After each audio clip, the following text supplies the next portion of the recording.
What's going on, Reds fans and baseball fans alike? Thanks for following along with the Locked On Reds podcast. On today's episode, we're going to talk about a really long game that just turned into an L for the Reds against the Padres. I'm going to talk a little bit about what's going on with Eugenio Suarez. I got some questions for you, the fan that was at last night's game, and we're going to preview Joe Musgrove against Vladimir Gutierrez. That's all coming up on today's podcast. Thanks for watching and listening. Let's get going.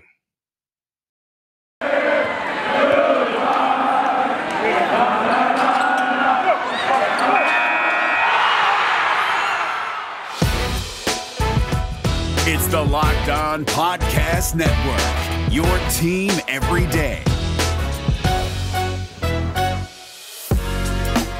You are Locked On Reds, your daily Cincinnati Reds podcast, part of the Locked On Podcast Network, your team every day. What's going on, Reds fans? Welcome in to today's episode of the Locked On Reds podcast. I'm your host, Jeff Carr, superfan addict, and I just love the Cincinnati Reds. I've turned it all into information for you. Today, we're going to recap a loss to the Padres, something that we've been recapping a lot. 5 games, 5 losses by the Reds against San Diego, and this one, it didn't hurt as much as that dramatic game won in San Diego, but it was pretty frustrating. We're going to get into all that here in just a minute. Another game that I went to and another rain out. That's the second one rain delay, not rain out. Second one in a row, but long day at the ballpark. But hey, even long days at the ballpark are good days at the ballpark. Before we get into all that, though, make sure you're following the podcast on whatever app you're currently listening to, and make sure you're subscribed right here on YouTube. Follow me on Twitter at Jeff Carr with 3 Fs, and follow the show at Locked On Reds, and save the Locked On Reds line number into your phone at 513-549-0159. We're going to get to a bunch of those here on Friday, so get those questions and reactions in. And if you're like me, you're probably a little bit frustrated with last night. It was a long game. It was an annoying game. The way that unfolded, it's interesting because I saw Lance McAllister tweet early on in the game whenever the Reds were down 5-2. He's like, this feels like the kind of night that the game will end with a position player pitching. Thankfully, it didn't get that bad. The bullpen was able to largely hold the Padres in check. Ryan Hendricks came in and gave up a lot of hard contact, a couple of runs. But outside of him, you had 5 2/3 scoreless innings from 6 pitchers. Yeah, that's not counting Ryan Hendricks or Tony Santillan. 8 pitchers for the Reds, 8 pitchers for the Padres, 16 pitchers used by both teams. I understand from San Diego's side of things because Blake Snell was a late scratch from this start with an illness. So we didn't have the whole worrying about facing left-handed pitchers thing, except for a couple of innings against Nick Ramirez. But the Padres bullpen did their job. 8 innings, and they only allowed 4 runs. And this was a game that, honestly, if the Reds had won, I firmly expect the Padres to would have been sounding exactly like I'm sounding today, and that is, it was a game of missed opportunities. And if I think both Padres and Reds fans are honest with themselves, it didn't really look like either team wanted to win. I mean, the Padres had 16 runners left on base. 16. And that's ridiculous. The Reds had 6. They combined for 22 runners left on base. And the Reds had 8 hits. The Padres had 12. But the Padres were able to string together some extra base hits. The Reds had 8 hits, 7 of them singles. The only extra base hit was Jesse Winker's dinger. So, yeah, for the crowd that loves to talk about how they prefer singles over home runs, how we looking today, that's just, it was a frustrating day because it felt like the Reds had opportunities to come back, and they just couldn't capitalize. Like I mentioned, a dinger for Jesse Winker. 2 hits by our man Joey last night. It's just nobody was in scoring position during those hits, so no 1,000th RBI. Really thought it was going to happen, too. That the only bald eagle flight of the season from the Cincinnati Zoo, Sam the bald eagle, that's always awesome. Like, if I can't get the opening day, like, flyover with the national anthem, give me an eagle flying into some dude standing on the pitcher's mound and landing on his arm. That was awesome. But the Reds not able to win last night on the game. It was interesting to see. I really think, and I could not find anything. I'm sure somebody has said something about this, but I was looking for someone to say, you know, Tony Santillan was pulled after being hit by that line drive because he finished out that inning, but then he was pulled. I don't necessarily know why. I know he kind of struggled. He didn't look his best, but he still was limiting the damage that was happening. The fact that they had to go to the bullpen so early, I'm glad that it didn't get worse than it was, because 5 runs almost feels like a win when you have to go to your bullpen in the 4th inning and when you're talking about the Reds bullpen. But they pitched well. You cannot fault the bullpen for this. This is missed opportunities by the lineup. I know the Padres have some talented relievers, and Mark Melancon has been doing it for a long time. But even before you got to Mark Melancon, it felt like a bullpen day from the Padres is a chance for the Reds to get a win in this season series that they have yet to do. And will someone please get Tommy Pham out? Oh my gosh. Every time he comes up to bat, there's something crazy happening that is good for the Padres and bad for the Reds.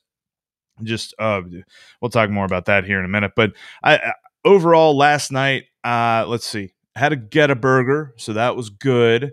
And got to hang out with some different people. That was fun. And the Reds really were disappointing. But hey, there's always tonight. We'll talk about that here coming up in just a minute. Before we jump into that, though, I've got some thoughts about Eugenio Suarez and some concerning things that I witnessed at the ballpark. We'll talk about that here in just a minute. Before we talk about that, though, I want to let you know that today's episode of the Locked On Reds podcast is brought to you by Spotify Green Room. Spotify Green Room, Spotify Bot Locker Room, now it's Spotify Green Room, is the only social sports audio app out there. You can download it on your iOS device, and they've also got a beta on Android. I think they might have gone from beta to full beta to whatever.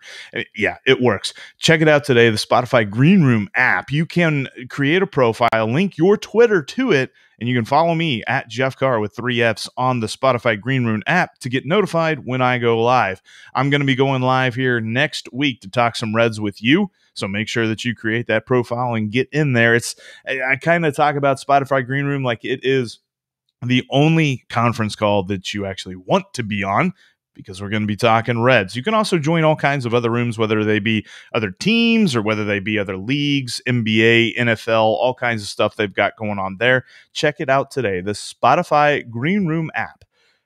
Set up your profile, link your Twitter, and follow the MLB group. You can follow me personally. You can also follow the MLB group to see when all kind of different MLB hosts go live. Spotify Green Room is changing the way that we talk sports. All right, so last night was frustrating, a annoying loss. That was a long experience too. Another rain delay for Jeff at the ballpark this year. And 15 minutes before they even started the game. And then the game itself took 3 hours and 50 minutes, which, there were some points in that game I'm like, good Lord, move it along. I love baseball, but games like that just confuse me. I'm like, why is it moving so slow?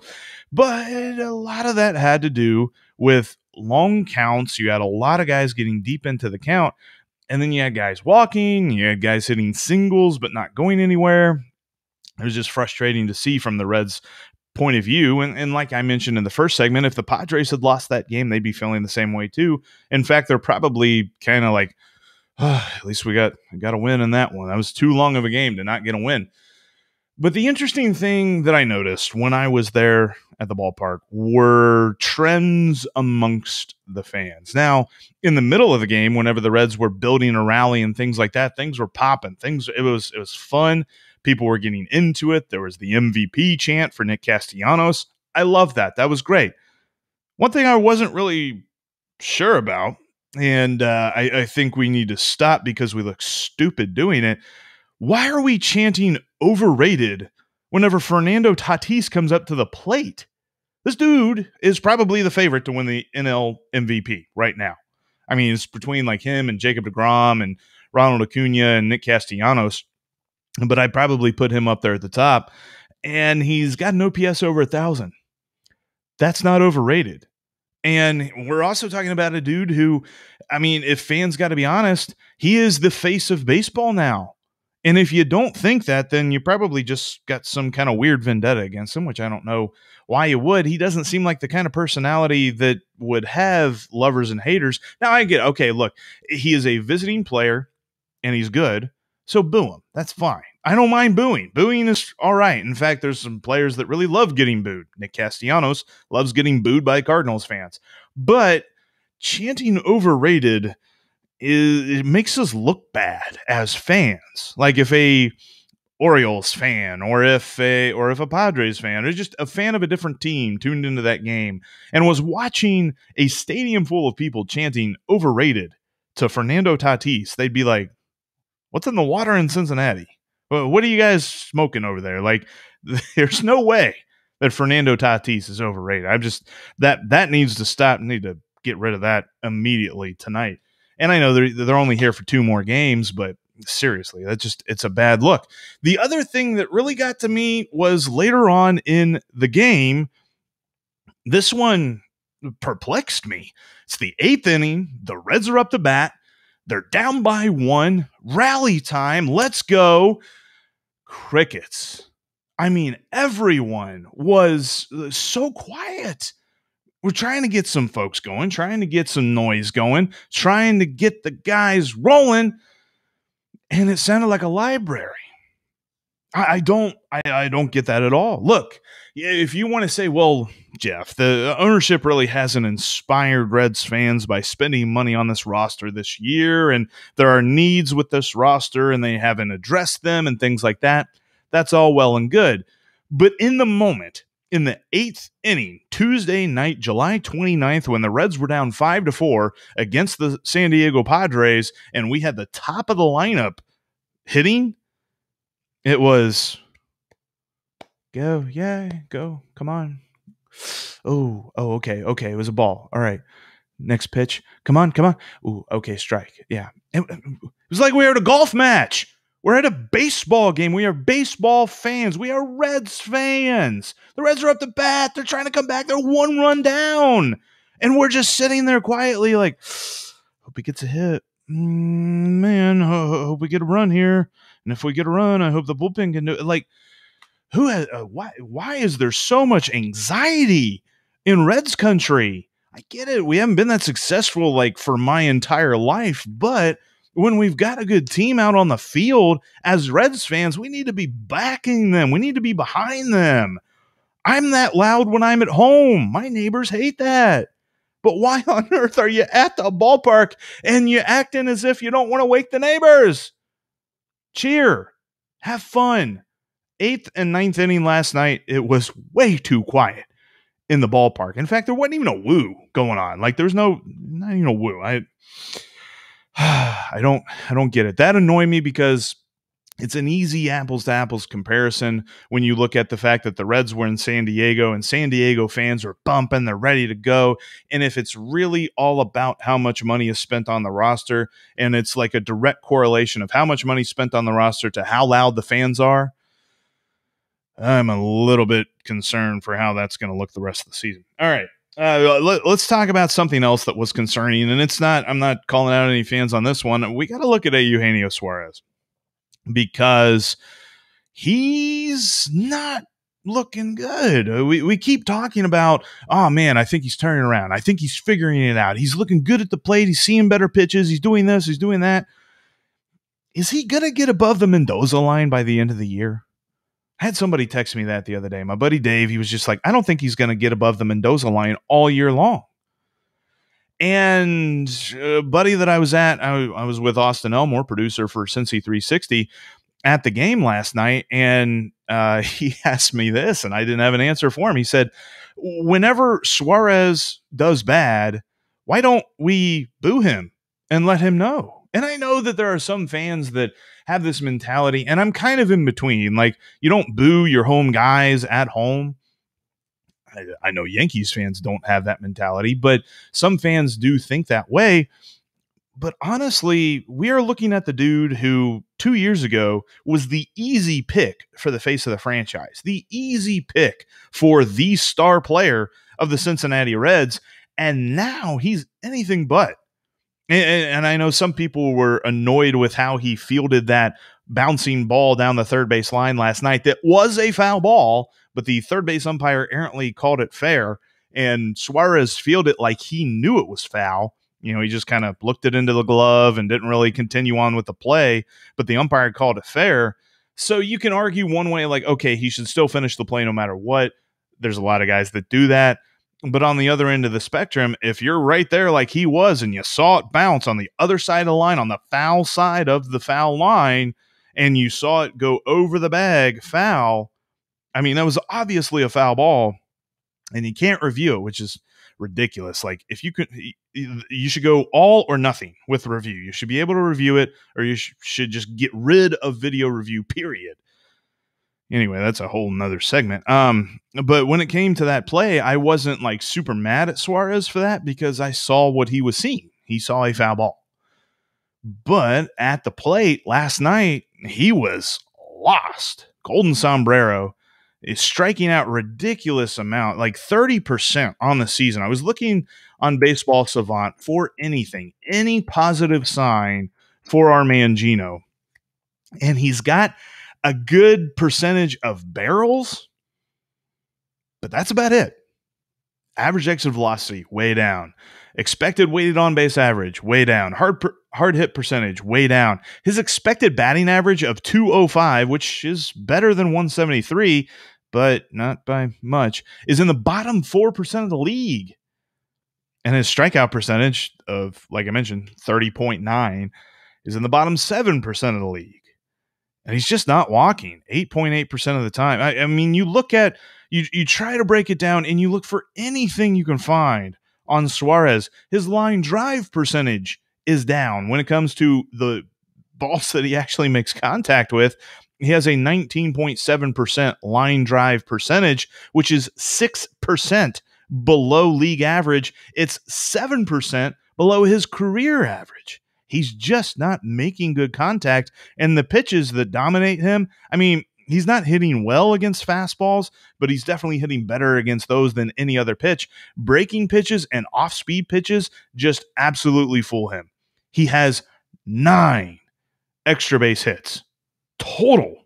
That's 3 doubles, 6 homers against breaking balls and off-speed pitches all year long. And he has, as Baseball Savant labels it, 70 batted ball events. So balls that he puts in play. 70 batted ball events, 9 extra base hits. He is just struggling mightily. And the question we have to ask ourselves is, when is enough enough? When do the Reds have to consider plan B? There should be a plan B. Eugenio Suarez is not untouchable. He is not a guy that the Reds should look at and say he has to play every single day, come hell or high water. We cannot not have him in the lineup, because a good Reds team includes a good Eugenio Suarez. But if Gino's not playing well, you can't just keep running him out there. I mean, we are up to almost the halfway point in the season. The halfway point will be this Friday, which, by the way, we'll have a podcast review of the first half of the season on Friday. But the halfway point, game 81, is on Friday. Suarez is still searching for something, anything to grab onto and just completely transform his season.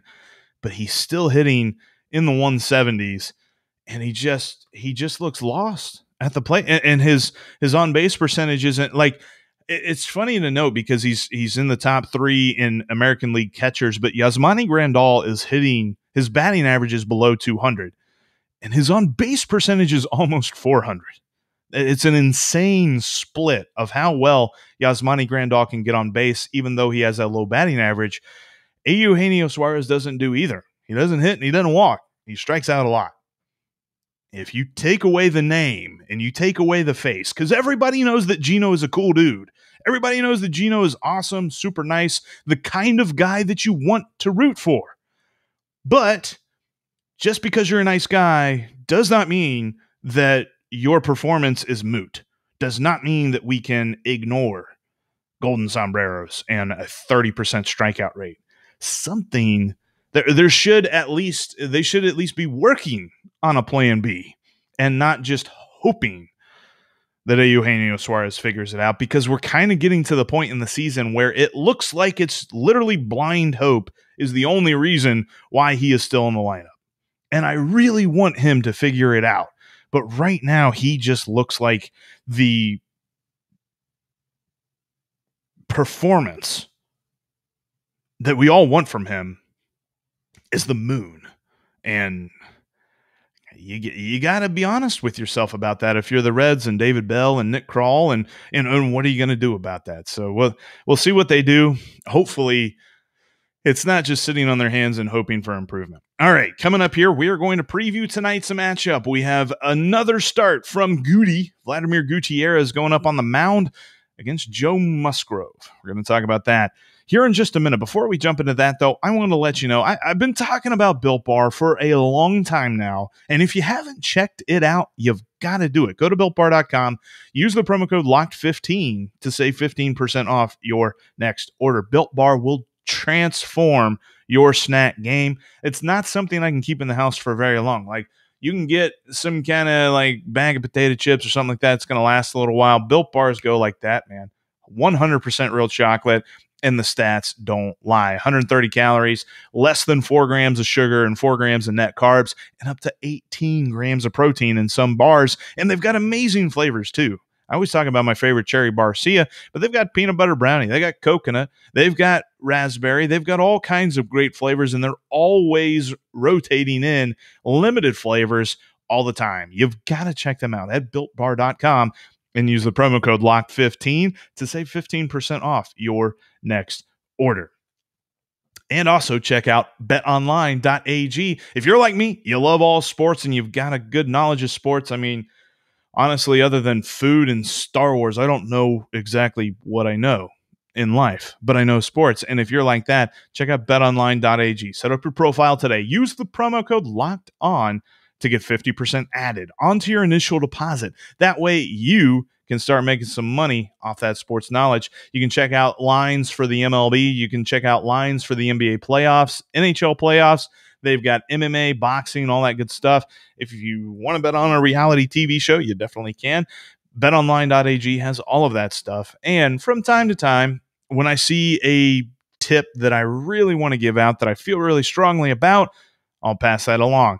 Not going to lie, I really thought about taking the over last night. I didn't, and I'm glad I didn't, because they were 1 under. So that's usually how that goes. But I don't have another tip for you today. We'll get you next time around. BetOnline.ag. Set up your profile and type in the promo code LOCKEDON to get 50% added onto your initial deposit. I trust BetOnline.ag, and you should too. All right, tonight we have a interesting matchup because we've got Vladimir Gutierrez, who some stats say that he's pitched well, some stats say that he's due for regression, but nonetheless, he remains a very solid starting option for this rotation. He's a guy that whenever Sonny Gray comes back this Friday, I do not expect to see him in the bullpen. I expect to see him remain in the rotation. And in fact, whenever Jeff Hoffman comes back from injury, I think Goody has solidified his spot as the number 5 starter in this rotation. And I think that even extends for when Michael Lorenzen comes back, especially because I think Lorenzen will probably be more valuable out of the bullpen anyway. Goody has pitched pretty well. I mean, when you look at some of his peripherals, they are showing that things could probably take a turn down. I mean, even when you don't look at his peripherals, you just look at the fact he's got a 4.34 ERA in the month of June. That's showing you that maybe he is getting not necessarily fatigued, but maybe the game is adjusting to him. Opposing hitters are figuring out how to play against him. So it'll be interesting to see how he pitches against the Padres. The last time he pitched against them was his worst start of the year. He did manage to finish 5 innings, but he gave up 5 earned runs. He had 4 walks and 4 strikeouts and did allow 1 home run. So how does he fix that here tonight? Because after last night, the Reds really need a decent length of start from him. They cannot be going back to the well of the bullpen again tonight when you used everybody last night. I mean, Amir Garrett only pitched a third of an inning, but for the most part, everybody else was spent. Brad Brock, and I totally forgot that quote, but Brad Brock, he pitched a pretty nice game after allowing one hit. And the one thing that I wanted to mention from him, he had a great quote after last night's game. He said, those are the kind of games you have to win to get into the playoffs, and games you have to win when you're in the playoffs. It's a playoff caliber team over there, obviously. It's just frustrating to come up so close and not get the win.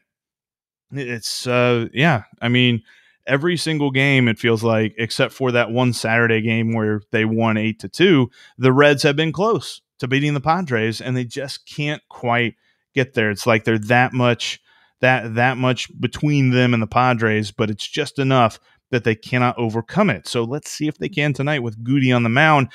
They are going up against a guy, though, that it's going to be hard to beat. Joe Musgrove is an impressive pitcher, right? When you look at his 2.22 ERA, that is a little bit lucky, although his expected ERA isn't much worse. It's 3.27.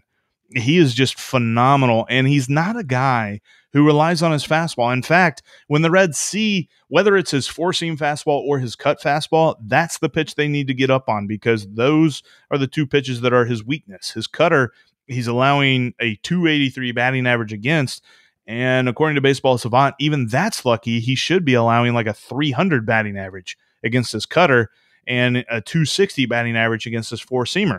Those are the pitches the guys kill as well. He's given up 500 slugging percents to each of those, 500 or more, and those are there's 3 homers off the cutter, 3 homers off the four-seamer. Here's the thing, though. Joe Musgrove knows that.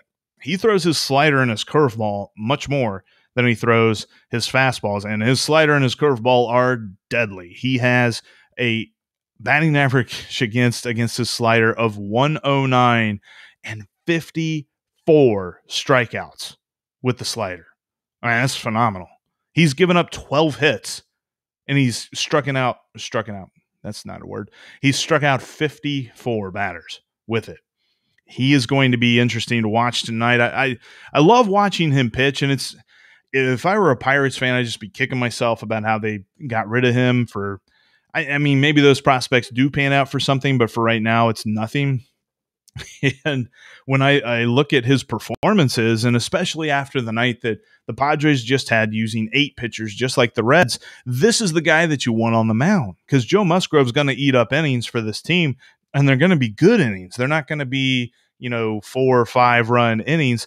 This is going to be a game where runs are at the premium, and the Reds are really going to have to rely on Gutierrez to be good Goody and not the Goody that he was in San Diego. So we'll see exactly how that plays out tonight at Great American Ballpark. The one thing I just want, I'm not even going to say I want to see him pitch a shutout or anything like that. I'd love him to limit the damage, just a couple of runs from the Padres. But the one thing that I'm looking at for tonight, for Vladimir Gutierrez, get Tommy Pham out. Look, I don't dislike Tommy Pham. He has been a good player, and now that he's not a Cardinal, I dislike him less. But this season, holy crap. I mean, when you look at these numbers, they are phenomenal. He has 18 at-bats against the Reds in 5 games. He has 9 hits, and 6 of those are extra base hits, 4 doubles, 2 homers. He destroys the Reds. In fact, when you break it down even more than that, he has 19 total bases against the Reds. That is more total bases than any other team he's played against. And he has 8 games against the Diamondbacks. He has 9 games against the Rockies, and he has killed the Reds even more than both of those teams. He loves facing the Reds, and I expect to see him in the leadoff spot again tonight. So, Goody, get this man out, will you? Please. And that's how I'm going to end today's podcast. Thank you so much for listening and watching today's Locked On Reds podcast. Coming up tomorrow, we are going to recap this game. I'm going to do a little bit of Throwback Thursday segment for you as well. That's all coming up on tomorrow's Locked On Reds podcast, but that'll do it for us here today. Make sure you get your questions, comments, reactions in on the Locked On Reds line at 513-549-0159. Hit me up on Twitter at Jeff Carr with 3 Fs and at Locked On Reds, but that'll do it for us here today. Thanks again for watching and listening. Now, go check out the Locked On MLB podcast. Host Paul Francis Sullivan, please call him Sully, has a knowledge of baseball present and past, and he imparts it to you each and every day on the Locked On MLB podcast. Check that out wherever you get your podcasts. But that's it for me. I'll talk to each and every one of you tomorrow.